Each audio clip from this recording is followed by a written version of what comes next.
If I had a crystal ball and I could look into this crystal ball and tell you guys exactly where your business opportunities lie looking forward, what is working in the future, what is not working in the future, things that we should totally eliminate, things that we should totally start doing in order to see your business grow and flourish. Imagine how amazing that would be. Guys, I don't have a crystal ball, but I do have the next best thing. We've recently just launched our opportunity analysis, and the entire premise of this exercise is to help you guys understand where the holes in your bucket currently lie. Why is that important? Because we don't want to start filling a bucket that's leaking. Guys, for a limited time only, I'm going to be offering this as a free giveaway. It's $350, but for you site shedders, you're going to get it for free. You need to head across to tradie.wiki/grow and enter the code SITESHED to get it for nothing. Off the back of it, book a time to have a chat and we'll see where it takes us. We're looking forward to helping you and seeing where your opportunities lie. Today's podcast has been proudly brought to you by Tradie Web Guys. Tradie Web Guys work with tradespeople only on their websites and marketing solutions to help them stand out from their competition. Everything from web design through to SEO, search engine marketing, content creation, you name it, guys. It is a customized solution for trade-based organizations and it's fantastic. Head across to tradiewebguys.com.au/apply, fill in the form and let's have a conversation. Giving tradies and contractors around the globe the tools to run a modern business. You're listening to Toolbox Talks from the Site Shed. Now here's your host, Matt Jones.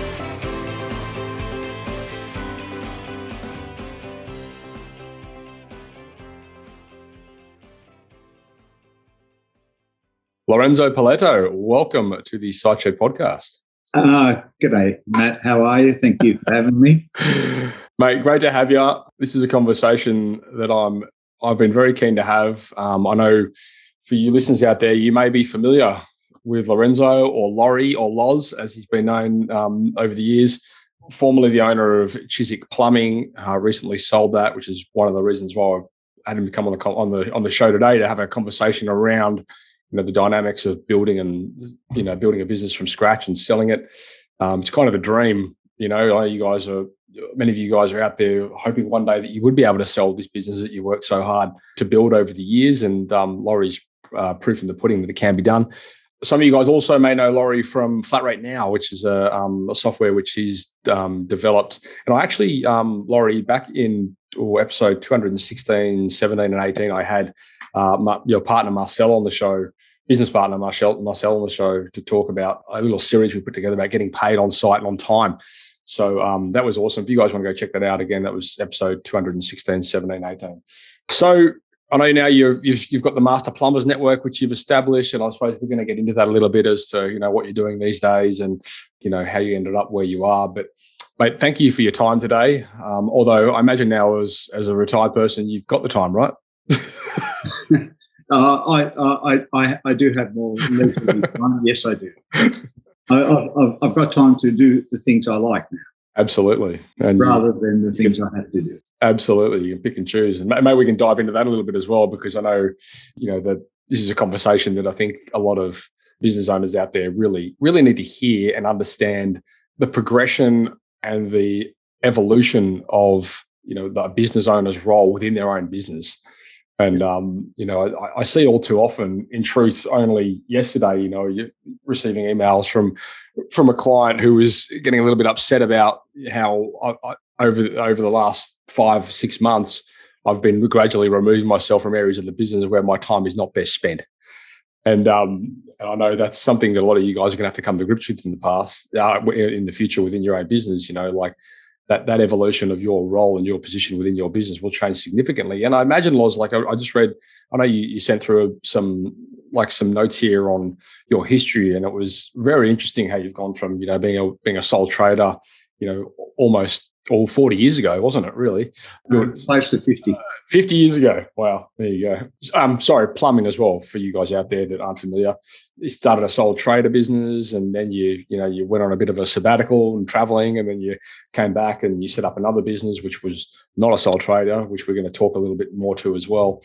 There's been a real journey there. And I mean, at the peak, you were running 25 plumbers, weren't you, or something? Oh, plus, yeah. Wow. I mean, it's massive. And principally, are aware of 25 plumbers in construction is not really a large company. Right. 25 plumbers in service maintenance, specialising in just domestic maintenance, is totally different. Sure. And that's all I've been specialising for the last 30 odd years. Yeah, right. Yeah, so I'm super keen to dive into this story and get the truth. I know there's a lot of guys out there that listen and watch this show, and they're maybe starting up, or perhaps they've got a business that's been running for a few years, and they're at that position where they're at that point in their business where they're maybe looking to scale up or scale down or whatever it might be, right? But I'm hoping we can help some of the listeners and viewers out there eliminate some of these obstacles, and from the perspective of someone that's actually been there and done it. And then, of course, I'm really looking forward to diving into the journey from where you started out and you ended up 50 years down the track selling a business, selling your legacy, essentially. I know that's something that's quite confronting as well. A lot of people are quite apprehensive in letting go of their baby. So I'd love to hear your take on that. But anyway, why don't we start with a little bit about where you began, So let's talk a little bit about how you got into the industry and why. I got into plumbing at the age of 15. I hated school. I was not a very good learner. I had dyslexia. I couldn't read or write half the things properly. So I had a learning disability, I suppose. Now it's recognised as dyslexia. I was about to say, was it recognised back then? No, I just used to get the cane for being recognised as being naughty. Right. So I was always in trouble at school, basically because I couldn't concentrate. When I couldn't either read the instructions or understand them correctly, I'd play up and be a naughty boy. And naturally, in those days, straight at the front and get 6 of the best. Yeah, right. So that's how it was done there. But I finally left school at 15 in year 8, so I didn't progress very far. And I got an apprenticeship with a company doing unit work. I worked there for about 5-6 months. Plumbing? Yes. Yeah. As an apprentice. One of the young fellows that was older than me was a bit naughty, cutting my hair and setting it on fire. In those days, I was a long-haired lout. And that's what they did in those days. Sure. I finally left because I had a dispute with that chap there. Obviously, I was going to let him set my hair on fire and not complain. So I went to a company called A.W. Edwards, which I served the remainder of my apprenticeship. The best training I think anyone could have had working with such a great company like that. And why do you say that? Well, I was fortunate enough to work in those days, it was plumbing and coppersmith. So I actually worked in the sheet metal shop.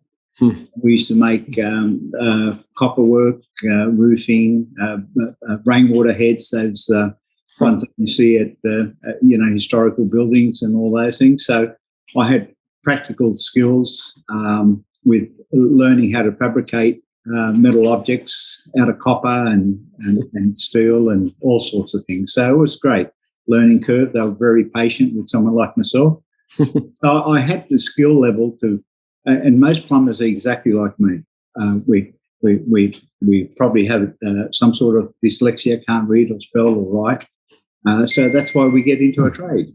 But I found I was quite good with my hand skills, and I actually thrived on all the work that they gave me. I loved doing all the practical work, and I was never scared of it. And I was fortunate enough to work with some of the most talented plumbers that lived in those times. And yeah, I mean, it's true. It's one of those, and I think it's kind of a myth I've been wanting to dispel for a long time. But I mean, it was definitely my experience. I mean, I'm not diagnosed with dyslexia, but I definitely was not an academic student. And even when I left that that system 20 plus years ago, there was still that huge emphasis on going to uni, getting the grade, or getting a grade at school, going to university, getting a degree. And I'm glad. I mean, I'm glad I didn't go down that path. I mean, in truth, I probably could never have gone down that path anyway, because I didn't get the grades that I wanted to get into uni. But it was almost seen as like a bit of a fallback option to go and do a trade. And absolutely. and in truth, a blessing in disguise. And as you would know, I mean, because you're one of them, like, getting into that industry. And of course, my perspective on it's a little bit jaded because I've spent my whole life, within the trades. But some of the most successful business owners that I've ever met are plumbers, and most of them are not academic. And so, there's that whole myth out there with, and in truth, that whole system is designed around academia, and I think perhaps it's starting to shift a little bit these days because, I mean, I can speak from experience, going through my trade and all that kind of stuff. Like, no one ever asked me about my school grades. And now I run a digital agency, and we're growing rapidly. We employ close to 20 odd people full time. And I've never once asked for any of their university degrees. And this is in like a marketing organization where back when my friends at school were going to university, they were going to get marketing degrees. And I laugh at it because I was like, I've never once asked any of my team members to show me a marketing degree. I could not care less. And so I think that whole dynamic around what was valued back then has changed a lot. And as I said, it's a bit of a blessing in disguise falling about, I suppose, that I ended up in the trades, because it can open so many doors of opportunity. And you've seen it yourself. I mean, you ended up in a technology business yourself. I mean, if I had told you that when you were, at school, you probably would have laughed at me, So for any of you guys out there that can relate to that story, rest assured you're on the right path, because it's a lot more common than you think. And not being academic absolutely has no reflection on you not being intelligent. Yeah. And there's a very distinguishable line there. And I think that line gets very blurred when you're brought up in a system which is run by academics. They're trying to get you to do what they did, right? So, yeah, it's an interesting story. But anyway, carry on. Yeah, basically, I finished my trade with A.W. Edwards. I was just over 20 at that time. In those days, it was a 5-year apprenticeship, and they dropped it down to 4 years right at the end. Then I was married quite young, so I worked for half a dozen different companies in the next year or so. And then I decided that I didn't like to be told what to do. I'm fairly stubborn. So I decided to have a go working for myself. As most young plumbers we start off as subcontractors, and I did that for 6 to 12 months, working around the place for different companies as subcontractors. And then I set up specialising in roofing for a few years. Then basically I worked for the next 8 years as self-employed as a Lorenzo Poletto. And Kay and I decided that I was nearly turning 30, I was getting old, and we wanted to travel. So we closed the business down. At that time, I had 3 or 4 plumbers working with me, and I had a lot of work, a lot of contacts. But guess what? Nobody wants to buy Lorenzo Poletto plumbing. Did you try and sell it? I was trying to sell it, yeah. But it's no one even wanted to work in those days. Maybe there was just too much work on in the early 80s. Sure.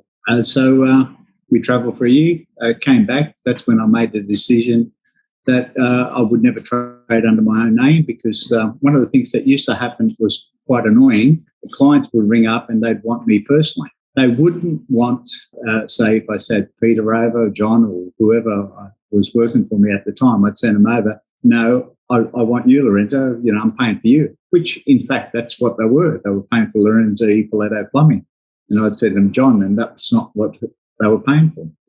I'd realised then that when I came back, I would never trade under my own name again. And I started off Chiswick Plumbing for the simple reason it was just easier. I could send anybody to a job because they were employing a professional plumbing company, sure, not an individual. Mm-hmm. Yeah, and I've got to be honest. I think that like that dynamic is, and I've said this before on the show. I mean, there's a lot of businesses out there that trade under their own name, and some of them are quite large, and you can pretty much guarantee their clients don't go asking for that person, probably because that person's been dead for 100 years in some instances. But the point is, I think we train our clients for better or worse in a lot of cases, and we set these expectations, which they, you give them an inch, they take a mile kind of thing. And I think for any business, it's an ongoing, battle. And for you guys out there that are, interested in this conversation of, growing and scaling your business, it's at some point you do have to remove yourself from areas of it so you can focus on other areas, and that may cause discomfort. You may get pushback from clients, but it's important, I think, that you manage those expectations and you communicate and you let them understand, why this is happening and, why you've been removed from these areas of the business. This is a conversation I have to have with a client this afternoon, by the way. So, I know it's very, and I don't train under my own name. We have a registered business, proprietary limited, and I haven't had that in a long time. I should qualify, but I'm getting it today. So this is a conversation that I have to have actually this afternoon. So I think there's a lot of wisdom in that. And I'd love to hear about, obviously you've alluded to one of the main reasons why you wanted to trade as a business and not as a person. I think for a lot of guys out there, they probably, like you said, most plumbers, they do start doing that contracting thing. They go on subcontract to other plumbing companies or whatever it might be. And for that reason, they set up as sole traders and it's easy. And then perhaps after a little while, they start, winning more of their own work. Then before they know it, they're in this in a business with employees and they're trading under their own name. It sort of just evolves into this thing. So what advice do you have for people out there that are either looking to start up a business or perhaps they've been in business for a little while and they're looking to scale and, and grow in the advice in the space of rebranding? I think if you stop trading under your own name and get a company name and just trade under the company name, I think it will be in the long term, you'll start building a company that obviously one day you hope to sell. So if you start building it's like anything, like you can't build a solid building without great foundations. Sure. So to me, starting off as a company, I realised I spent the first 8, 9 years, 10 years as a sole trader, and it was just basically for nothing. I earned good money while I was working there. That's great, but that's a wage. At the end of the day, I thought, well, I'm not going to do that. So that's when I decided to build a company and trade as a company. So therefore, one day, and it came too quickly, you soon grow old, believe me, everyone does. And at least I was able to build a company so in order to, maybe in the future to sell. I was lucky enough to do it. The advice, we deal with this a lot, obviously, because we have hundreds of clients from all over the place in the plumbing, electrical, building, landscaping, all that kind of space. And I see quite often, this conversation comes up quite often. And my advice is always, and of course, from my perspective, we have to look at things that, we have to look at the asset that comes with the business name. And, there's so many different elements to that when you talk about the foundations, right? So, with a business name, I always advise people remove your name from it and remove your location from it, because if you don't, you get very tied into, as you've experienced, situations where your name's tied to it, so you can't sell to someone else, or your location's tied to it and you can't expand into other areas once you get bigger. And so I would just say to you guys, just consider that. The other thing I would consider is, especially, and you would have seen this over the years, it's unbelievable how many businesses, let's take plumbing, for example, how many plumbing businesses, their names are so similar, sometimes separated by a plural.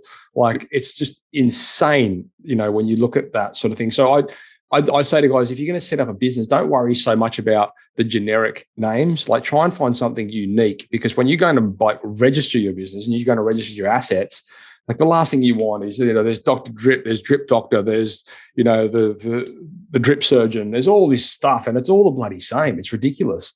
And in Australia, ASIC doesn't care. They'll register anything. It's ridiculous.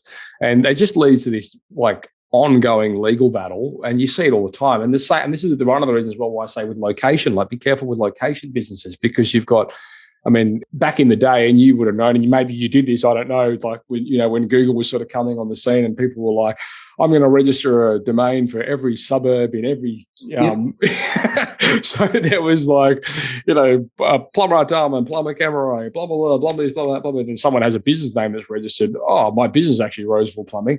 Let's I'm going to slap a lawsuit on you, and it just leads to this unnecessary battle. And today's landscape, it's not even that relevant. All that stuff, with, trying to register the domain for the location and that kind of thing, where it was a lot more, there was a lot more advantages to that 15 years ago before Google came in and realized that people were just doing this to game the system, and then they've eradicated it. So I say, if you're going to name your business or you're looking to rebrand, come up with something unique.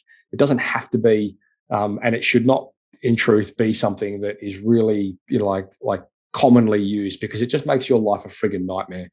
And look into things like, is the domain available? Is there a .com business, if you're an Australian business, that has the same name and is trading? Because like, you don't want to be sending traffic to that website. Like you got to consider all these things. Other social media handles available. Like the beauty, I suppose, of living in like Australia or like New Zealand or whatever is, you've got the .com.au, you've got the .co.nzs, you've got these extensions on your domain. But if you go to social media, you don't. So it's one name across the globe, So you want to make sure that those assets are available and that you can, trade as your business. And so come up with something completely unique that no one else has got. And it doesn't have to have the stereotypical things in there that you think it might need to be in the name for it to be successful, because it doesn't really matter. But it's just like, you think about it, McDonald's has no relationship to hamburgers whatsoever. But they managed to build the world's largest chain of restaurants around the world just by having the word McDonald's and named it after the brothers originally. But it's what you build into a company. And Chiswick Plumbing was a locality name that I actually just chose, because at the time there, for the first 10, 15 years, my area of clients was within a 5 to 10K radius at the most. Sure. So it's only later on that I started expanding all over Sydney. Sure. Those areas.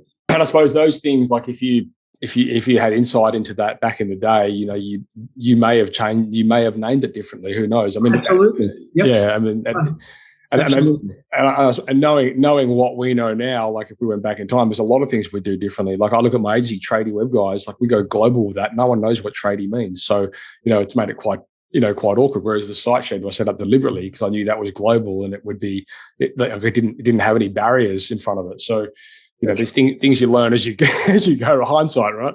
Yeah. So you set up Chiswick Plumbing, you started with a couple of guys, I guess, and then let's talk about how that developed and how that grew into, in truth, probably one of the larger, residential maintenance plumbing companies in Sydney. Well, Chiswick Plumbing, the first 10, 15 years basically stayed dormant, 3 or 4 plumbers for all those 10, 15 years. I had a back accident where I had back surgery, and while I was laying in bed, I realised that, I was pretty useless, like in the early 90s, on the tools. So I was in bed for 3 months with back problems. And while you're thinking there, I thought, this is ridiculous. How do I sort of overcome that? That's when I started thinking about flat rate now. So the next 5, 6 years, I started developing flat rate books along with running my Chiswick Plumbing business. So for the next 5 years, I did that. And just after 2000, I started trying to see if plumbers were interested in buying our books, showing them how it works and all that. And most of them didn't have the confidence. We're talking about 2000, 2001, and no, very few plumbers even heard of flat rate or upfront pricing in Australia in those days. So where did you get onto that? Because it's a very much like a North American thing. Yes, it is. Whilst I was laying in bed for those months and that, I was online with the old dial-up system. And on the wide web, it sort of just started exploding in 94, 95. I'd set up an IT company because I thought, I'm not going to be able to work as a plumber anymore after all this. And I just kept the plumbers working. So I'd had some income coming along. I had our first child at that time. And so I still needed income. So I've learned from the Americans. They'd had upfront pricing in America. I tried to sort of just implement some of the American systems here. They just didn't work. So I rebuilt everything from ground up. And fortunately, I kept all my diaries and all the job invoices and everything from 1983 till about 1996. So it had all these invoices and those, and then I started collating all the different jobs I did. Block drains went into one pile, burst pipes into another, roof leaks into another. And I started compiling tasks and realised that all these jobs, I've got 1 to 3 hours, 2 to 4 hours, and I started working averages. And that's how I developed flat rate now. But afterwards, I was trying to sell it, and no one had the confidence to buy these books that I'd spent. And mind you, I had a hydraulic consultant engaged who helped me build it, another IT guy in the office, and we spent the best part of 5 years doing all this full time, along with running the business. And no one had the confidence to buy these, so I thought, well, the only proof in the pudding is I'd build up Chiswick Plumbing to see if it'll work. And for the next year or two, I started doing that, and our plumbing company grew from 3 or 4 guys to 10, 12 guys within the space of 2 years. One of my first clients was a company, Omega Plumbing. Sold him the books there, and he was my first client, actually. Oh, wow. Alan Fergus. Yep. So that. But anyway, sold him the books, and his companies grew. I sold it to a few other companies, and they started growing. And in the meantime, I started selling a few more books, but Chiswick Plumbing was so profitable and growing so nicely, I sort of selling the books on request. I wasn't pushing the sales. Sure. So I just concentrated on Chiswick Plumbing, and in the next 3 or 4 years, I think we grew to a staff of 25 to 30 staff. Wow. We kept that up for another 5 years or so, and then I scaled it back the last few years, the last 5 or 10 years, to keep it under 15, 20 employees. Yeah, okay. That's a big jump from 3 to 30 odd, let's say. Within 3 years, that's what we had. Yeah, but I mean that's still a big jump. Like, that's massive. So I'm interested from the perspective of like a business owner. Obviously, your role in the business when you were running, had 3 team members, to your role in the business when you were running close to 30 over the space of 3 years, you've been through some significant changes, development, all these kind of things. It's just a matter of having systems in place. Right. And I no longer had to go out and spend time with the guys, how much for this job, how much for that job. They had cue cards. They had the jobs in front of them. If they went out to a blocked sewer, they charged 180 or 200, whatever it was at the time, to clear a blocked drain. If they had hot water prices, they had roofing meterage rates and all that. So therefore, I didn't have to spend all that time on the phone or going out on site, measuring it up and quoting it for them. They were able to do all those things quickly. And then I had an internal accountant, so he actually devised a few system of them reporting job cards and timesheets and all the things that you need to run a bigger company. And then obviously the employee girls who answer the phones and account clerk and all that sort of things. Taking it back, obviously you had the flat rate system in place, which essentially removed you from having to do things like quoting jobs, pricing jobs, perhaps invoicing the jobs. I'm guessing back then it was kind of carbon copy.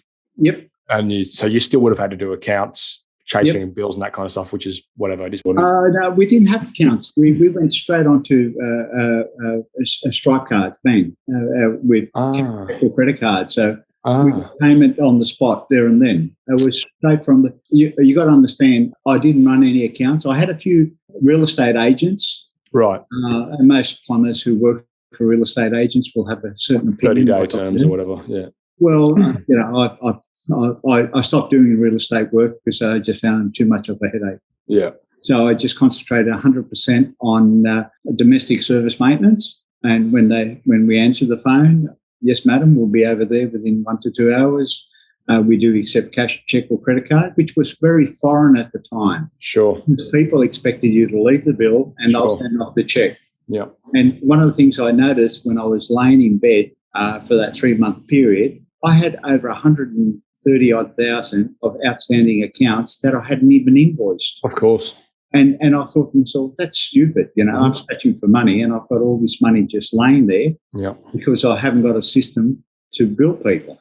And because when I grew up, we were never taught to ask for money. We were always, as you completed a job, you left the account on the table, you sneaked out the back door and walked away, and the homeowner will come and pay you when he returns from his overseas holidays. You'll look at the account. If it's all right, he'll send you a check. Yeah. That could take 3 months. Yeah. And we were conditioned to accept those terms as tradespeople. And I stopped doing that like in the early 2000s. I just became upfront with pricing. Because when you think of it, where do you go I know. Buy things and not get to pay for it. So why are we different? I know, it's ridiculous. And there's still companies out there that do it. And I've told this story on the show before. I've had 2 electricians come out to this place, our place here, in the last, say 4 or 5 months. And the first one that came, they spent 2-3 hours here running some, data cables and stuff, did a great job, and left the invoice. I didn't even leave an invoice, in truth. They just said, oh, we'll bill you. And I was like, and they were running Tradify. Like, they could have billed me right there and I could have paid. Like, they had the job management. But the employees weren't allowed to, I guess, invoice or something ridiculous. And then another young guy come out and he just did some, changed some LED lights and that kind of stuff. And he was so professional out there at his flat rate model. There's your options, blah, blah, blah, paid, did the job, paid on site, gone. The other company took 3 months to invoice us. And I was just thinking, I didn't even know if they were good. And in truth, I couldn't even find their details to follow them up. Because I was like, where? I swear I can't remember the name of the company because it came through a contact, and I said, it's just ridiculous. Anyway, so it still exists. So you guys are out there not taking payment on site. You're kidding yourselves. Like, chasing debt is a thing of the past. And I know, of course, Laurie, like, I say that with respect to the fact that some businesses cannot do that. If you're working for commercial clients and that kind of thing, it's a lot harder to take payment on site. But I would still encourage you, and this is a conversation that popped up in our Facebook group only yesterday. You've still got to have terms and conditions and terms of trade, and you've got to you've got to put boundaries around these things. Otherwise, they will just take the piss. Because at the end of the day, if they're holding your money, they don't care. They're not out of pocket. No, you're of course the one not. that's out of pocket, and you're just financing their lifestyle. Absolutely. And us plumbers and tradespeople, we've got to be a lot more upfront with and clear with our terms and conditions, our costs. There's what I'm going to do. At the end of the day, it'll be completed. Thank you very much. I need that $500, $800, $1,000, whatever it is. Because if people are aware of your cost before you start the job, there's no reason why they don't complete that payment when you leave the job. Absolutely. But if they don't know, if you're just going to present them with a bill for $500 or $1,000 without them knowing, it's a shock. Yeah. And that was my experience when I was going through my apprenticeship. I did my apprenticeship in a company in Artarmon on the North Shore. And like, we would do that. And we'd I remember, and I quote my boss at the time, these were the exact words. He says, Jonesy, if your hand isn't shaking when you're writing that invoice, you haven't charged enough. And I was just thinking, oh my God, like, what? It was terrifying.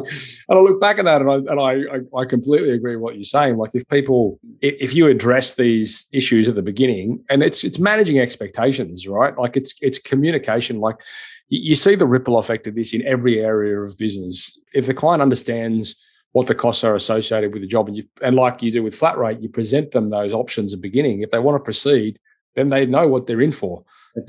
If you're whacking with this bill at the end and they don't know what they're in for, then it's like a huge shock because who knows what they're thinking. Oh, absolutely. And unfortunately, probably the last 10 to 20 years, business principles and a lot of the things haven't been taught at TAFE. So the young plumbers are coming out of business. I forgot, I actually went back to TAFE to do a business course like in the early 80s when I came back from overseas in between working. And I spent 12 months at TAFE going back and doing a business. 4? How many months? No, 12 months. This is after my apprenticeship, like in the early 80s. Okay. When I came back from overseas, I actually went back to TAFE for a year to learn a little bit about business. So I actually went to a business course for 12 months. I'm with you. Okay. Tell me something. Yes. As a 30-something-year-old going back to TAFE, how was that experience different to when you were at school in relation to academia? I wanted to learn something that was going to benefit me.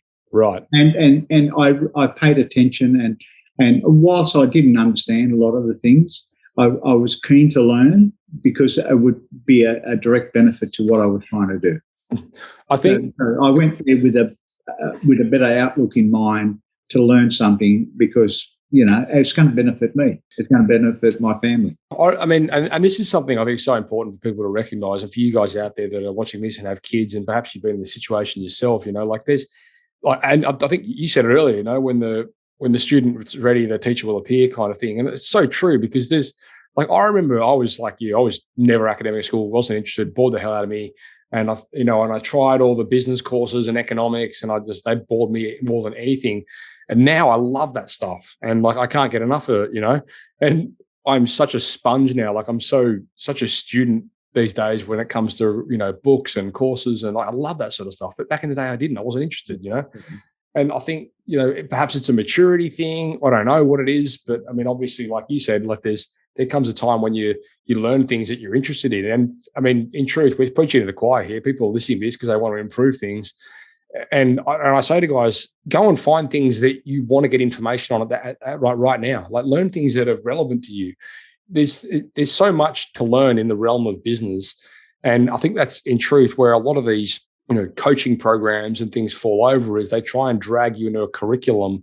And I've been there myself where you're learning things that are completely irrelevant. Like I remember being part of a coaching program, and in the first month where I slotted into the program, they were teaching us about mergers and acquisitions. And I was like, are you freaking kidding? Like I couldn't care less about mergers and acquisitions. Like I don't know anything about business. Like I want to know how to make my phone ring or whatever it is, So I just say to you guys out there, go and look for information or look for help in areas that you, one thing at a time, one block at a time. It just makes your life so much easier.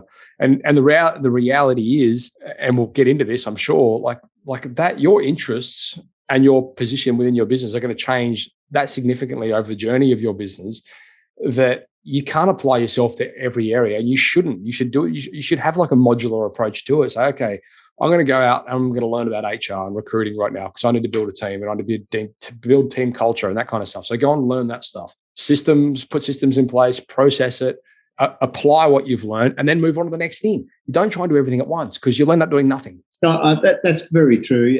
It's like in the first 10 years of my working life, when I was after my apprenticeship, I basically did every bit of plumbing that you could think of, from high-rise in the city to unit work to roofing to all those different facets of plumbing. And plumbing's so multifaceted industry. I don't know one person that's good in all facets of it. And reality is that I remember one of the first things that I learned when I was 15 years old from this old Freddie Burke. He said to me, Lorenzo, he says, by the time you retire at 65 in 50 years' time, if you've learned 10% of plumbing, you've learnt a lot. And that's so true. Mm-hmm. That's why when I came back and restarted Chiswick Plumbing, I started specialising in service maintenance, because that's one industry where I could train plumbers to get into it. And reality is also by doing service maintenance work directly with the client, there's only two people involved, you and the client. There's right. No agent in between. No committee. No builder. There's no one that can say you're doing the job. It's either yes or no situation. And so you've only got to keep one person happy, and that's the client. Mm-hmm. And if you do that, you keep the client happy, you'll become happy because you'll make the profits out of it. Sure. Simple as that. Yeah, and I mean, there's all those sayings around, the riches are in the niches, and don't let me niche slap you and all this sort of stuff. But it's true, and I say this to guys all the time, and in fairness, and you did the same thing. I did the same thing when I was running a plumbing business. Like any business, when you're beginning, you take the work you can get. And you because you need the money and you want the money and you're hungry for it and blah, blah, blah. And I say to guys, there's nothing wrong with that. But the reality is, like, you can't steer a parked car. And once you've got momentum and you start moving, you will notice trends, and you will end up, and like you did, you made that realization, and it could take 2 years, 5 years, 10 years, who knows? But at some point in time, you're going to realize, well, this is actually where we're most profitable. This is what we enjoy doing. This is what we're good at. This is what we're experts in. And then it gives you the ability to sort of niche down on that. And, and we had this conversation with a client of ours in Western Australia years and years ago who was doing everything, like the commercial plumbing, the residential plumbing. They were doing some industrial stuff out in mines and this kind of thing. And we're looking at and this was as part of a coaching program that I was sort of involved with. But when we looked at broke down those different areas of their business, and we looked at, the profit that comes from it, we realized that their turnover, 80% of their turnover was coming from industrial and commercial, but only something like 7% of their profits were coming from there. So they were basically running that element and you could probably relate to this. I'm guessing, I can tell by the smile on your face that you can, but they were running that side of the business because it kept all their guys busy and their books looked great. They're turning had lots of turnover. So the accountants were happy with it. But the accountants don't really give a shit about where the money's coming from with all this money coming in. And when we broke it down and we looked at the profit margin that they were having from their residential side of their business, it was huge. Like they were making, 20, 30% profits in that side of their business, but they couldn't build that side of the business because all of their resources were being taken up in their commercial and industrial. And we just put it in as black and white. We're like, this is what's happening right now. And they made the decision right there and then they were going to cull over the next 12 months. They were going to drop commercial, drop industrial and put those and start building their residential side of their business. And they did that and they downsized dramatically, which was music to the ears of the business owner because, as you know, it can be quite stressful sometimes. And their profits went through the roof. And it was like just a simple black and white, strategy and formula, looking at data, looking at numbers, and it brought all that front and center. I'm guessing there's a lot of guys out there that would be experiencing that. I think there's a lot of guys out there. They think that they'll win a job that's $100,000 and they'll think, great, I'll make heaps of dough on it. But, gee, it's a lot of materials and a lot of time. Of course, I'll go buy a new ute. Yeah, I see that so many times. And you see it for sale 2 years later at about half the price. Unfortunately, a lot of people associate with new utes and flashy cars as a successful company, and I sort of look a bit deeper than that when I see those things. Mate, I've been there and I've made those mistakes, and it's one of the reasons why I just really encourage people to and this ties back to what we were saying earlier. Within your training, your college, your TAFE, or whatever you guys are doing, when you're going through your apprenticeships or whatever, there's very little. In truth, there's no financial literacy aspects to those courses, and you went and did a business course, so kudos to you. But I know, for going through the TAFE program 20 odd years ago or whatever, I think in the licensing course we had it might have been a 4-month business course where they taught us how to write business letters and taught us how to write on an envelope. It was just ridiculous. Admittedly, it's 20 odd years ago, but the point is just being good at your trade and having a license to trade does not in any way give you the qualifications to go run a business. And so if you're going to do that, you've got to learn these things. You have to learn financial literacy. And I absolutely freaking hated it. I hated looking at the numbers. It just bored me to tears. I had no idea in relation to accounting. Luckily now, and you'll relate to this, people that are starting out in business now, they just walk straight into zero bookkeeping and they've walked straight into MYOB or whatever it might be, right? They've got these programs which just make life so much easier, and they have no idea how hard it was before that stuff. And I laugh sometimes at just how simple these things are and how easy it is to have these numbers black and white in front of you, whereas back in the day it definitely was not the case. But anyway, regardless, you've got to learn this stuff, guys. You can't just being good at your trade is a formula for failure if you're going to go into business. I can promise you that. You find most good tradesmen are terrible at business. I used to be I classed myself as a reasonably good tradesman in my younger days, but I've adapted to the business side of things the last 20, 25 years. Well, let's talk about that, right? Because you've gone from 3 plumbers into, 30 odd over the space of 3 years. So what did that journey look like? I mean, obviously you had the flat rate system in place, which is great. That set the guys essentially does. And of course, you've got to train your team members on how to use this, but that's once you've got the foundation and you've got the program and the software, that training is pretty well. The training used to consist on weekly training meetings of 2 to 3 hours on a Tuesday or Wednesday morning. Wow. We did that religiously. I used to hire church hall that had all the benches and desks, and I'd organise breakfast for the boys. Every week? Every week, yep. Every week I used to do that. So isn't that interesting? You look at that commitment to training, and I mean, that's a 0.001% right now, isn't it? I mean, you would get very few businesses that would be willing to spend 2 hours a week with their team members when they could be out there clearing a block drain, That, to me, paid dividends nearly instantly. Sure. Because I'll tell you who I used to be DVDs, and we'd show an episode, and we'd do a print off question and answer sheet and whatever. And it was just like a schoolroom, basically. And it's, the hardest part is trying to keep 15, 20 plumbers quiet to listen to it. But, I used to attend there, and I'd run it myself, basically, with the background of Charlie Greer and all that. And the boys picked it up. The ones, you could see the ones that were interested in learning, and that's usually about, 10 or 15% of them. Sure. And so they'd be the team leaders, and they'd go out and win the jobs, and then you'd send the backup people to do the grudge work. Sure. And all that. But I probably did that for about 5 years at the Church Hall in Five Dock. Yeah, right. A shopping centre there, and it was a really good time to actually teach. At that time there, I just felt like I was like a mini university for learning, because all plumbers would spread the word, and I'd have so many applicants coming to our company because they could see the growth, they could see, gee, what's happening here type thing.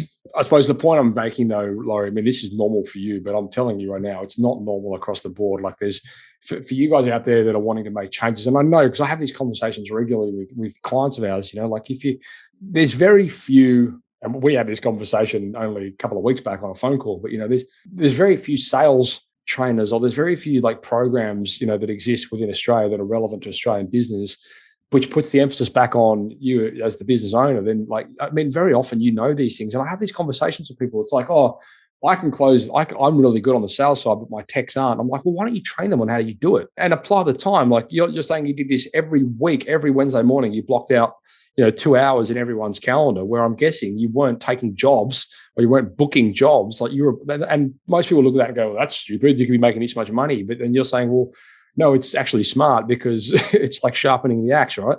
So I think that's a paradigm shift that a lot of these guys have to get through their head. Like, you might be good at doing something, train other people on how to do it. Yep. And I've actually did that for the best part of 15 years. The last year or two before I sold the business, I'd lost interest on those things there. But for 15 years religiously, I was training boys consistently. Without dropping names, I could name about 10 to 20 different companies around Sydney that have all worked for me that run quite successful companies. Yep. And the ones that don't work for me, I can tell you quite frankly, some of those ones there spent their times breaking through our windows and stealing my flat rate books in those days to actually copy our books. But having said that, I'm happy that the industry as a whole is evolving and becoming more professional. Sure. Which definitely is great. We all should cooperate and become more professionals. Absolutely. Hopefully some of the boys that have worked for me over the years have run successful businesses, and I'm happy for them, because at the end of the day, they're not my competition. They're my collaborators. They're guys that we should be talking to and communicating and learning from, and spend some time with each other and see what you can learn from each other. And it's silly because we seem to be always trying to hold all that information to ourselves as if we're the smartest person in the world and we don't want them to know. Sure. The reality is that you're far better off sharing that information, and everyone benefits. And I know, even working with, Scotty at Network back in the day, and, he had a very similar approach where, he would just, and he put so much emphasis into training his guys and getting them to do things the right way. He was my second client I sold the books. I know he was. But the point is, putting that emphasis into the training and equipping these guys for success. And like you just alluded to, you knew that they were one day likely to go out on their own, which is, it is what it is. But his whole mentality behind it was similar, the same as yours, and probably because you taught it to him, you're better off having people that are trained on how to price properly and that are going out there into the market and they're maintaining a standard, as opposed to having someone that's not trained and, going out there and just undercutting everyone and doing things badly. It just drags the industry down. And so I completely agree with what you're saying. The rising tide raises all the boats. Yeah, floats all the boats, exactly. Anyway, the point being, train your team members, guys. Don't blame them, train them. It's this thing, you see it all the time. There's and in truth, Laurie, this is probably a leadership conversation, when we're talking about this kind of stuff, right? Because and I've been through this myself, where you just, and I said it a million times on the show, where you hire someone, you don't onboard them properly, you don't recruit properly, you don't train them properly, they don't do their job properly, you fire them, and then it's their fault. When the reality is, it's your fault because you just did every part of the process wrong and you just had shitty leadership. So, like, I'm interested to see, and this is kind of what I'm getting at here. When you're growing from 3 to 30 people in 3 years, like, what does that look like from like a leadership position? Like, how did your position in the business evolve from being the guy out there, clearing block drains and putting roofs on, to, the guy that's all of a sudden now responsible for equipping team members, creating processes, managing accounts, or all this kind of stuff? Like, how does that journey look? Well, it happened so quickly that I just evolved very quickly into it. And fortunately, like I said, I equipped myself with a qualified accountant that was full-time in the office. I had 2 girls. I had an IT guy in the office there. I had 2 IT guys that were constantly developing my ideas and rewriting our flat rate books and putting them out there for the guys, working out our training sessions, what that would evolve. If I had 1 or 2 20-minute slots of Charlie Gree, and then we'd have the questions and answers for all those things there. Then obviously financing the growth of the company is probably one of the hardest part, like anything. But I had that down to an art, where I'd usually buy 2 to 4 trucks every year, new trucks, put them on the road, put the drivers on it, and out they go. And then you've got the cash flow coming in there that can support all these things. So by adopting an upfront pricing system, 95% of our cash was at the end of the day. So you had all your cash flow at every day. You'd only have 4 or 5% that you wouldn't get payment for, because we'd get a check, cash or credit card every day. Yeah. All those payments were banked every night, so you know that you had your $30,000 for the wages for the week, and you had your rent, your lease payments, and all those things that you needed would be covered because you had the cash flow and it was consistent. Yeah. It's not like you're sending out accounts and hoping that you get paid. Mm-hmm. It didn't work that way. You got paid every day. Yeah. And as you know, cash is king. So we haven't even really touched into the business sales side of this conversation, and so we might segue into that a little bit now. And have you got the time to? No. Yes, cool. I have. Yeah. Okay, cool. In truth, I might even set this up as a part 2 of this. We've been talking for an hour and it's been amazing, but there's so much to uncover here. So, at the peak of the business, when you were running Chiswick, you're running about 30 odd guys.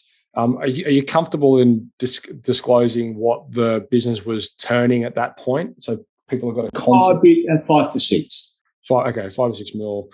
Okay, so that was with 25 plumbers and 5 office staff. And that was back in the late 90s, yeah? No. That was in the mid 2000s. Oh, okay, gotcha. Right. No, in the 90s, I was only 3 or 4 guys. I was developing all the systems. It took me 5 years to develop all my flat rate books. Yeah, and a lot of work. And the thing is, right, Laurie, nothing's, in my experience, and which is nothing compared to yours, of course, but I've learned that nothing of any significance typically happens overnight. And these things take time. And I do struggle, in truth, with, these programs and business out there that, we'll deploy all of your systems for you in your business overnight. And I just think, how can you do that? It's such a journey and evolution.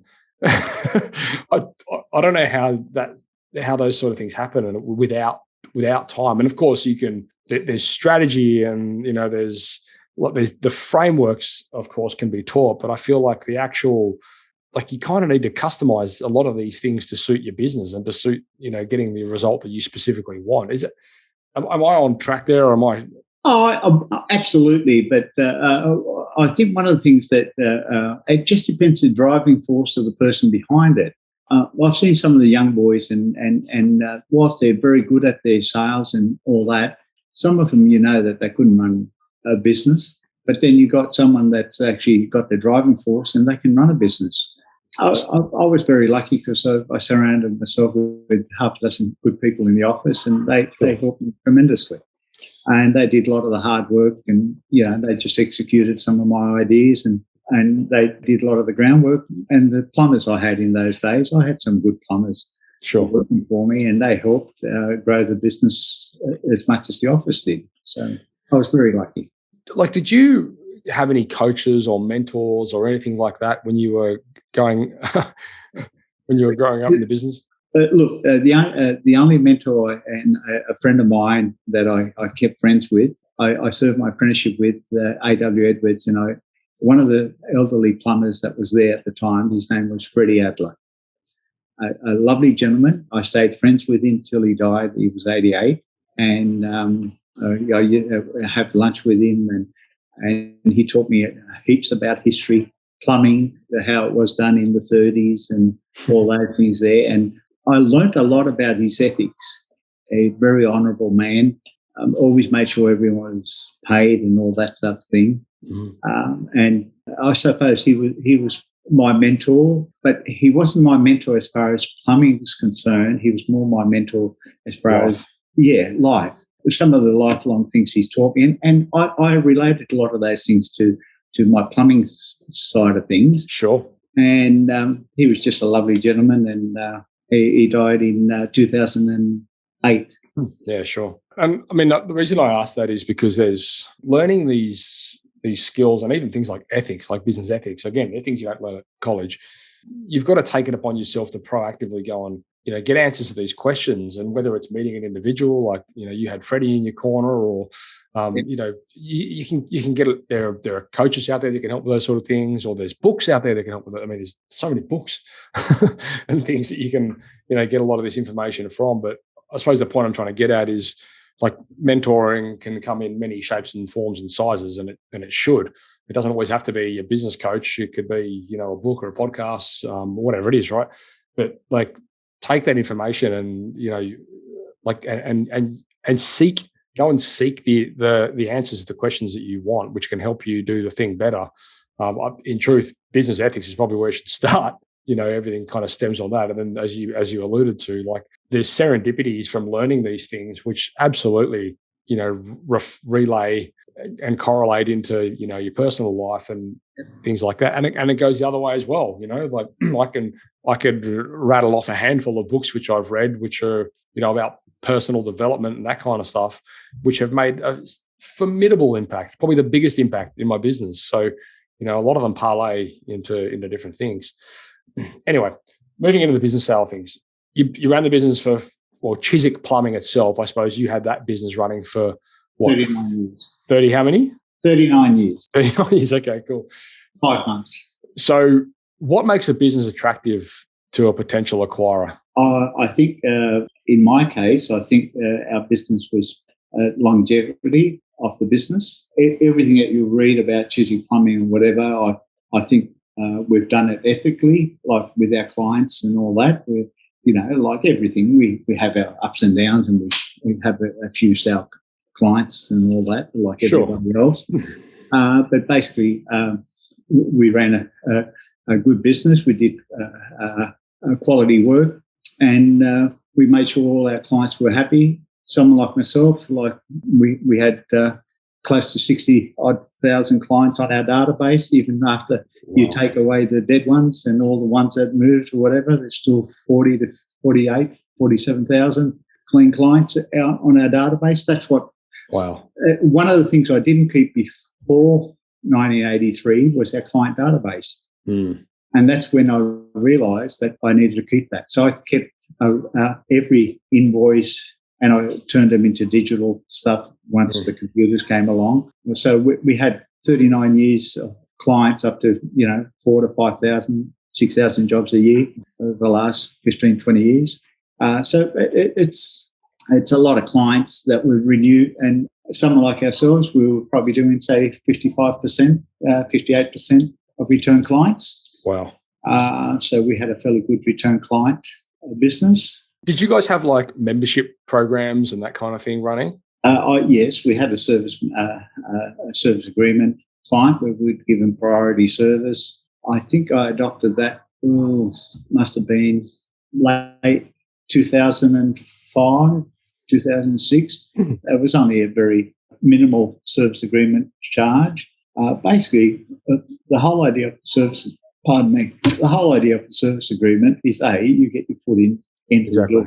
Yeah. Because if you do some statistics, you'll see that if the The average household, if or say you've built a new house, normally, depending on the quality of plumbing nowadays, which isn't great, but normally when we grew up, the average house, no one would touch anything on it for 7 years, right? So if you walked into a house 7 years later, you're going to do a few things in the house, and chances are you're not going to be back there for another 7 years, unless something goes wrong. So therefore, by you having a service agreement, it's a chance of you to send a newsletter to your client every 12 months and to keep you top of the mind with your clients. And I think that's worked really well for us, because we used to do 2 to 4 newsletters a year to our clients, and we had really good return business with our clients, which we were happy with. But the service agreement, if you haven't got one, implement one straight away. Did you, Laurie? Was your service agreement, was it tech based? Like, was it software, or was it just how did you run it? What do you mean? Well, I mean, so was it? Did you have a software that managed it, or did you just have like a folder of people that had a service agreement that lived on the office server, or like what? How did it look? Oh, no. Well, we developed our own database, CRM. I had my internal CRM system, which I still own that, but I've never released it to the public. But Chiswick Plumbing built its own CRM system, must be close to 20 years now. No, 18 years ago. I had Edward and Kemp, 2 of my IT guys who actually worked on developing it. It was all very basic, but it's quite good. We were able to, average sales, average data, which clients, how long they used it. We had all the history of the clients on it, all our employees and all those things on our CRM system. And we were able to generate renewal notices to them. So therefore, we knew that every month we'd have like 300 or 400, 500 renewal maintenance agreements, and we'd mail them out every month. Sure. And that's all generated from our CRM, internal CRM. Yeah, we're literally beta testing the CRM that we just built at the moment, which is for sales and marketing. And because I found over the years, like a lot of these job management softwares and tools are fantastic, but they don't really talk to marketing very well. They don't do marketing automation. They don't do nurture campaigns and all this kind of stuff. So we've got one coming out at the end of the month, which is super exciting. But again, like I think for the guys out there that are watching this, like you have to have the tech in place, which does the heavy lifting for you with these things. Like it's not that complicated. And I always say it a million times, and this is coming from someone that runs a marketing agency, like build your asset, build your database. Like there's this churn and burn mentality out there when it comes to leads, which always in every instance comes at the cost of your existing clients for the better part. Like there's no nurturing there. And it gets to the point where, that finally the communication that you may want to send out to them is some sort of promotion where you're trying to ram a sale down their throat. And it's just, I don't know, I just feel like there's... They don't realise how much it actually costs to get a client. That's right. And once you've got a client, there's a little bit of nugget there. And if you can service that client, say, 3 times, say once every 2 or 3 years, go back and do the gutter cleaning, go back another time, clean the stormwater, whatever. If you can go back over a 20-year period, you go back to that client 10 times, well, these only cost you the cost of the mail. So if you're doing two mail outs a year, so that 20-year period, he's cost you, say, $1 a piece for each mail, so it's $2, $40 to keep that client for 20 years. That's right. I know. And you've done 10 jobs for him. The average sale, I think, average sales were probably around about, I think it was 1,500 or something like that. Oh, wow. So you're throwing away like potentially $13,000, and it's only going to cost you $40 to keep that client for 20 years. Nothing. I can't agree more. I think there's just people. You guys just got to get better at nurturing your data, building your database, and nurturing your database. It's just some of the boys that have worked for me. They've learnt and they're doing that. What I find is that they're not consistent. Sure, they'll do it 1 year and they're really busy, and then they forget all about it, and then they put it in the back burner, and then pump Google, throw all the money at Google, and keep the phones ringing, and that newsletter, I'll do that next month or next year or whatever. They don't do it. Yeah, they just become blasé about it and think that the clients are going to come to them. The good news is we're taking all that off their hands very soon. So if you guys are interested in that, then reach out. But that's not what this is about. In relation to selling the business, did you have like a broker or did you have professional assistants like legal counsel? No. Okay. So how did you know how to package this, and how did you know how to market it, and how did you know to make sure you're ticking all the boxes, contractually? Like I've read some, a couple of books on selling businesses, and there's little things in there which are, really important and can really make you come undone if you don't get right. Well, having said that, I said no, but at the end of the day, the solicitors were involved to exchange contracts and all that stuff there. Sure. But the actual sale of the business, I'd been approached the last 5-6 years by quite a few people interested in buying a Chiswick Plumbing. They obviously seen this old bloke's going to kick the bucket and the business is going to... Little do they know. Oh, I nearly kicked the bucket 2 years ago. I had a bypass. Yeah. Shit. You got the zipper? Yeah, got the zipper. That was 2 years ago nearly. And I'd been approached. And now you're deadlifting more than most people would in their 30s. Yeah, I can't. At the moment, I can't. I've just had a shoulder reconstruction. But that's why I'm having. They've had to pin the biceps back up. But that's another story. But 5-6 years ago, there's a few people that were interested in buying our business, and they came around knocking and kicked a few tires and whatever, and it sort of got nowhere. And then one of the people that had been approaching me between the last 5 and 10 years, he'd mentioned it a few times, appeared again last year and knocked on the door, said, "Laurie, are you interested in selling?" He knew I'd had a heart attack for 2 years, and I thought, well, it's the right time for me to sell up. And we just negotiated just between him and I. He threw some numbers, I upped the numbers, and I thought, yep, time to go. I'll know it'll be in good hands with the person that's in it now. For the listeners out there, you hear lots of different things in relation to, what you can expect to sell a business based on turnover, profit, goodwill, blah, blah, blah. How does that look? Like, what is it like practically from someone who's done it? What are you actually selling and how are you packaging it? Well, I didn't package it as so. I just basically explained to the person that was interested in it that, the business got X amount of clients, that are live clients that I can mail out 40 or 50,000 newsletters to them overnight. Yep. I can mail that out. I've got 55% return clients. I could show him on our CRM system. Yep. I had all the records of the CRM system dating back to 2003, I think. Yep. 2004. So I had a full history of our turnover for the last 18, 19 years. Yep. So there was no discrepancies. No discrepancies in those things. The last couple of years, I've actually dropped the numbers of plumbers down because I was the last 2 years I've been working out of home. I didn't go into the office. Yeah, sure. So the business itself was running without me being in the office at all for nearly 2 years. Right. 18 months. So that in itself says that you've got a business that can continue growing without the boss around. And basically, we negotiated the price and came to the conclusion that, he threw some numbers and I upped it a bit.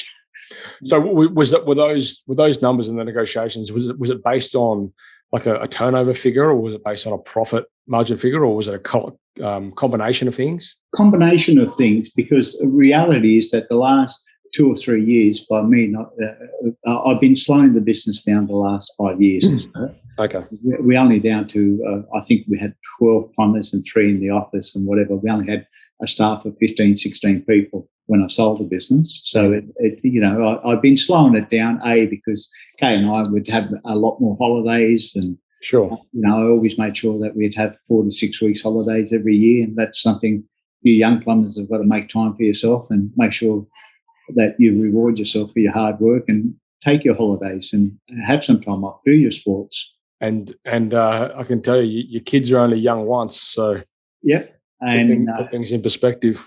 That's right. And it's basically a combination of factors. I think that they like the fact that I had longevity in the business. They knew that I'd been working from home for 2 years, so they knew that you had a stable business. The last couple of years, it wasn't as good as, say, earlier years, the turnover figures, but still the profit margins were there. Okay. We had a reasonable profit in the last couple of years. So. Sure. So was the company that acquired the business, was it another business? Was it an individual? Was it an existing team member? Was it private equity? Like who? It's another plumbing business that bought it. Okay. And they've kept the name Chiswick Plumbing. They're running with that name, and they still have their own plumbing company, which they run independently. Yeah, cool. I believe it's grown since they've taken it over. Sure. So for them, they were looking at they were buying like a business that had longevity with a substantial database, with a great return business, with a great team of dedicated team members and managers in place that were running the business without the business owner. So it was basically they were just buying a turnkey machine. That's right. Basically, they took all our plumbers along, one of the office staff, and the rest of the office staff, it was too far to go to the new premises, and they already had the office staff that could take over their roles. So they took the whole team over, which was great because that was one of my conditions. I wanted to make sure that everyone was looked after. Yep. So all our staff were offered roles at the same level of pay and same conditions, or better, to the new company, which they honoured all that, which was great. And how many of those have stuck around? I believe the whole lot. Oh wow! That have moved over. I think.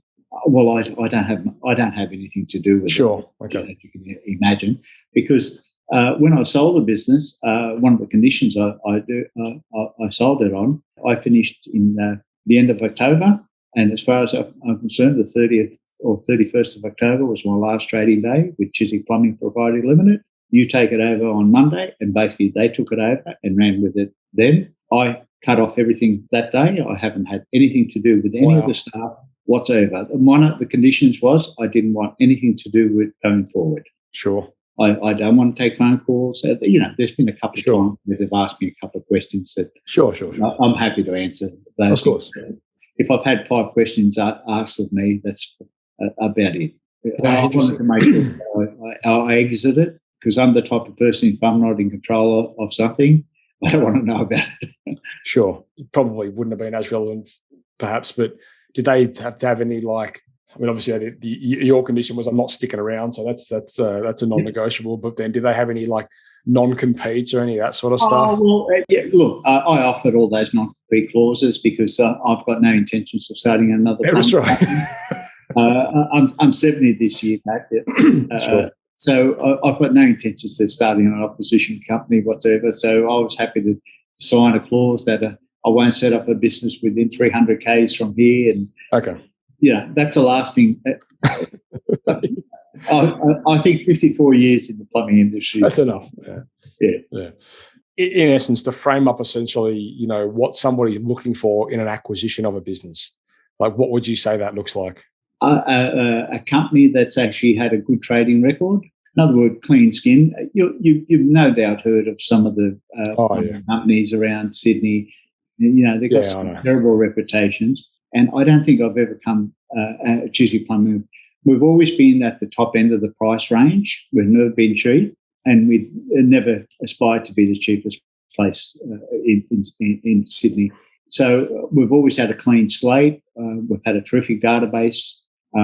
We do good quality work. We stand behind all our work. We've had clients that have rung us up 5 years later and there's something's gone wrong. We'll go back there, dig it up, fix it up, see you later, tidy it up, no questions asked. When something does go wrong, we've always fixed it, and we've stayed by that motto all those years. So we've had a clean slate, a large database, good plumbers that are good trained, well trained. Basically, my attitude to plumbers, I try to find good-natured plumbers that have got good attitude rather than try to find the best plumber with a bad attitude. If you've got a plumber that's got a bad attitude, he's poison. Get rid of him. You don't need him. I think that's just doesn't matter how he could be the best plumber in the world. You don't want him. I think it's a general blanket rule for hiring staff in any vertical. it's one of the things that I've never, if I've come across one of the guys that, and my philosophy is if I don't like the person, I don't hire him.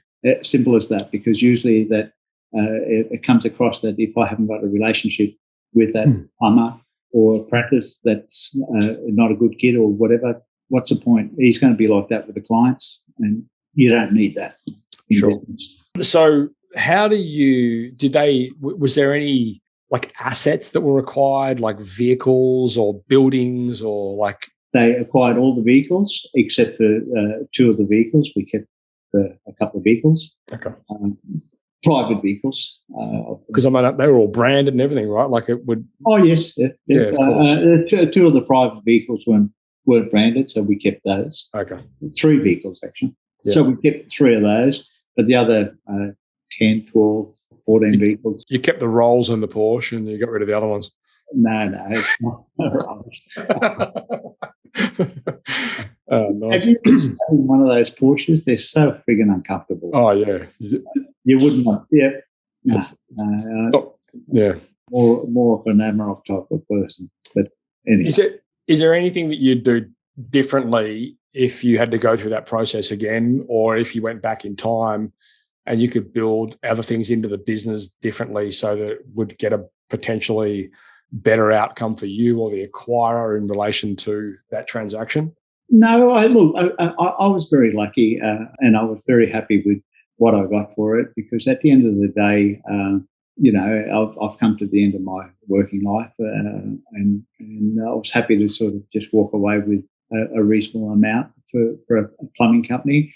But more so, I was happy that it was taken over by a company that actually will look after the staff and will look after the clients.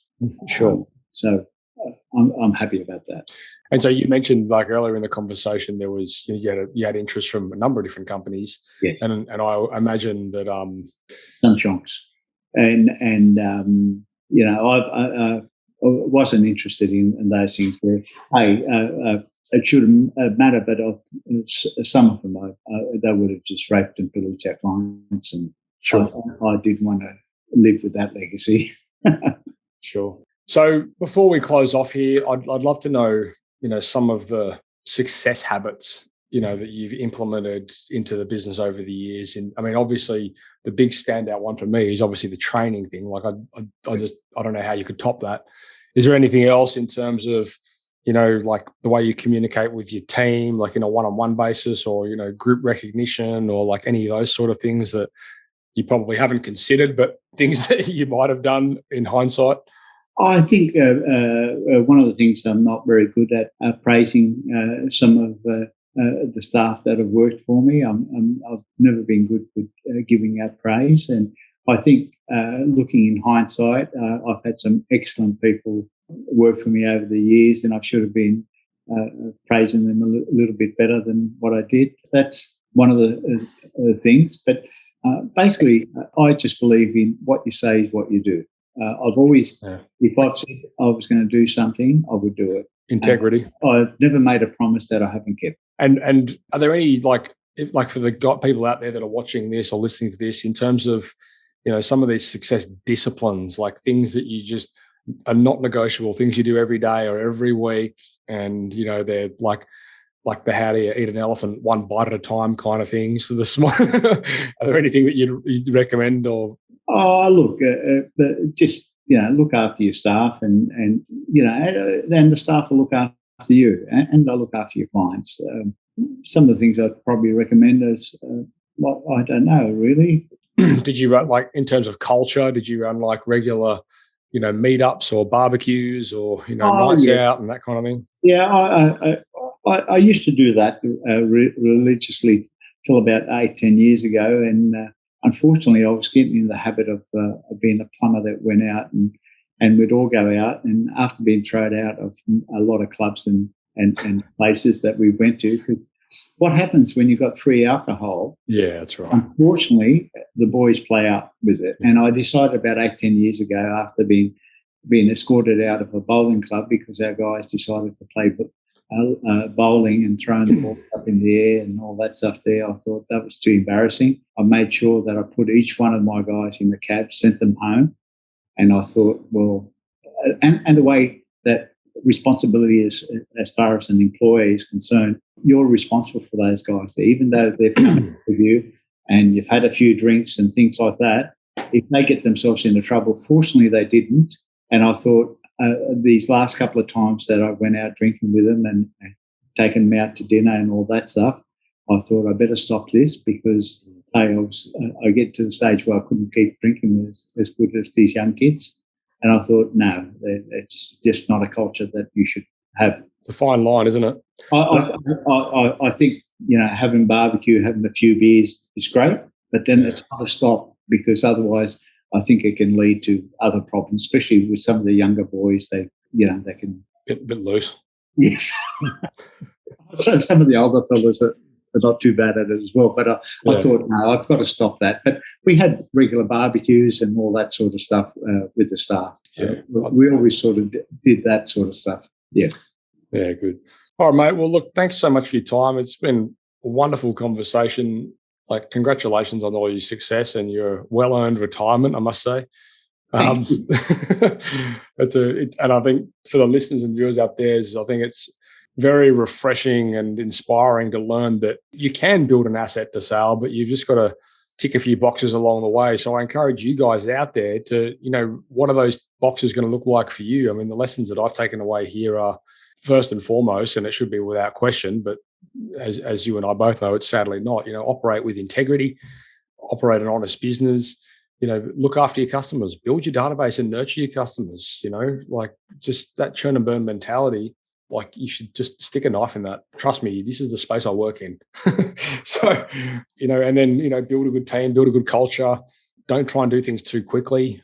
And, from what Laurie has told us and a testament to, like, create systems and processes to help you scale and build your business, and bit by bit remove you from areas and surround yourself by good team members, that are following your processes, so that you can comfortably let them do what they need to do and you don't have to micromanage them. That might sound like a really big mission, and in truth, it is a big mission, and it's an ongoing mission. It's never in my experience, it's never a destination. It's always a journey. You're always finding better ways to do things and better ways to evolve a process. But like, start, the best time to start was yesterday. The second best time to start is now. So get out there and do it. Anything you want to close on, mate? Oh, no, I think you said everything, Matt. Just wish everyone out there, just take Matt's advice and just start writing things down and be accountable and make some decisions, whether you want to just be a one-man band, three-man band, or whatever you want to do, just do it. I'm going to put some links, guys, as well in the show notes where you can get across to the flat rate now thing. If you want to have that conversation with Marcel in relation to the flat rate business model, like pricing your business and things like that, upfront pricing, whatever you want to call it, it's well worth having that conversation. Otherwise, I think, is there anything else we need to cover off on? Oh, no, but if I can give a plug, if there's young plumbers out there, if that's all right. Master Plumbers Network, of course. Yeah, if they want to join a plumbers forum, MPDL, it's plumbers chat line that I've got up online there. It doesn't cost you anything and you might learn something. That's Facebook, right? Yes, that's it. Yeah, I'm in that group. I'll post some links to that as well. All right. Much appreciated, Matt, and thank you very much for your patience and listening to an old fool. Mate, it's been a wonderful conversation. Thanks for all your time. And guys, if you've got any questions or if there's anything you'd like to specifically ask Laurie, he's in our Facebook group, but I'm more than happy to ask him if he'd come back on the show to answer anything specifically questions you might have. So by all means, just let us know. Laurie, thanks again for your time, mate, and go and enjoy your retirement. Thank you very much. All the best. Take care. Thank you for listening to another episode of Toolbox Talks. If you're liking what you hear, then you can head across to thesiteshed.com where you can join our community by signing up to our Toolbox Talks. You'll get sent a weekly notification, which is basically a highlight of everything that we've spoken about during that week, along with any other industry news that may be relevant or specific to the trades. If you're enjoying the show, you can head across to iTunes, Stitcher, or SoundCloud, where you can leave us a review. That would be fantastic, and all the reviews get read out in the show. Likewise, if you have any friends or colleagues that you think would benefit from the show and the episodes that we create, then please go ahead and share it with them.